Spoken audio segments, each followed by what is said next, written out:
Hi guys, my name is Fayan Cancio here for the class of Principles of Management. Today we're gonna be talking about chapter 3. So starting off with chapter 3, we're gonna be management. We're gonna be talking first about the external organization environment, all outside elements that could affect the organization. There are two levels of organization: the task environment and the general environment. The task environments are factors that affect organization directly, and the general environment are factors that affect the organization indirectly and equally. Starting out with the external environment, so organizational ecosystem is a system formed by the interaction among a community of organizations in the environment. The internal environment is the elements within the organization boundaries that affect how well the organization adapt to the external environment. Now going on with task environment. So in task environment we have customers, competitors, suppliers, supply chain, and labor market. So in the customers are people, organizations in the environment that acquire goods or services from the organization. The competitors are organizations in the same industry or type of business that provide goods or services to the same set of customers. And the suppliers are the people and organizations that provide that raw material to you for the organization to produce what you want for your organization.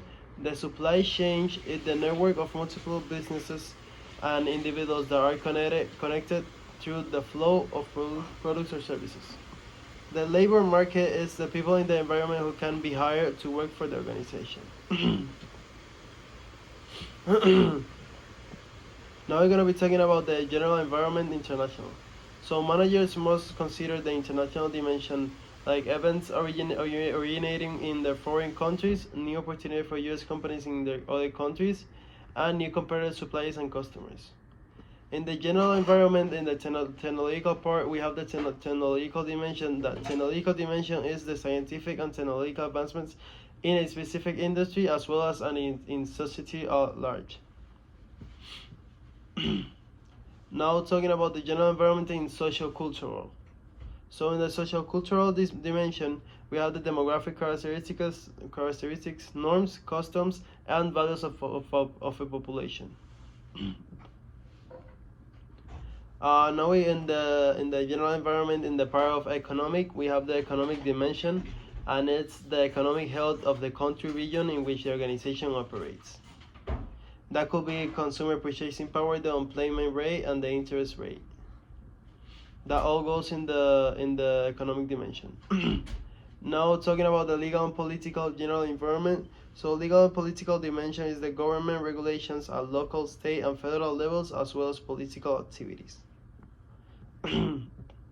Now in the part of natural. So natural dimension is all elements that occur naturally on Earth, including plants, animal, rocks, and natural resources such as air, water, and climate. Now talking about environmental uncertainty. So the uncertainty are managers do not have sufficient information about environmental factors to understand and predict environmental needs and changes. In the part of high uncertainty, so many external factors and also there's an internal factors change rapidly. In the low of uncertainty, there's few external factors and external factors that are stable. So now going to the part of adapting to the environment. So strategic issues and boundary spanning is part of the adapting to the environment. Strategic issues are events or forces either inside or outside an organization that are likely to alter its ability to achieve its objects. The boundary spanning is the actions that link to and coordinate the organization with key elements in the external environment, like business intelligence, social media analytics, and big data analytics, and the increasingly important because rapidly like the change of the businesses environments. The internal environment is the corporate culture. The corporate culture in the part of corporate culture. So corporate culture is the set of key values, beliefs, understandings, and norms shared by members of an organization, like symbols, stories, heroes, slogans or ceremonies also. Also, there's a toxic culture in that part. In the part of corporate culture, there's a toxic culture that exists when persistent negative sentiments infighting cause stress, unhappiness, and lower productivity among subgroups of employees. Now, in the part of interpreting shaping culture. So in this part we have significance of symbol, story, hero, slogan, and ceremony.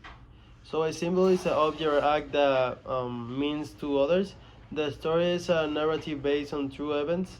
The hero is a figure that exemplifies the character and what the culture of the organization is.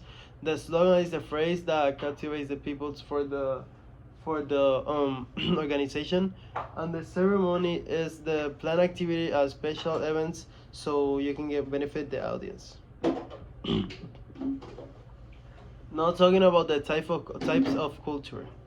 So adaptability culture, achievement culture, involvement culture, and consistency culture.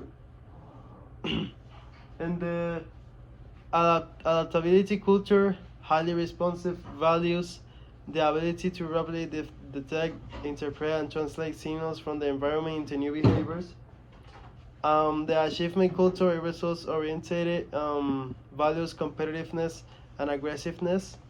And the involvement culture is internally focused, values meeting and the needs of the employees. And the consistency culture is a stable, values following the rules and thriftiness and rewards a methodological, rational, orderly way of doing things. So now talking about the part of shaping corporate cultures for innovative response.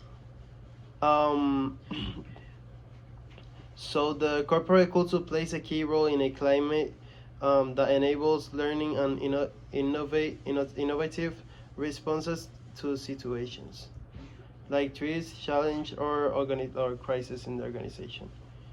In the managing the high performance culture, so the high performance culture focus on both cultural values and business performances.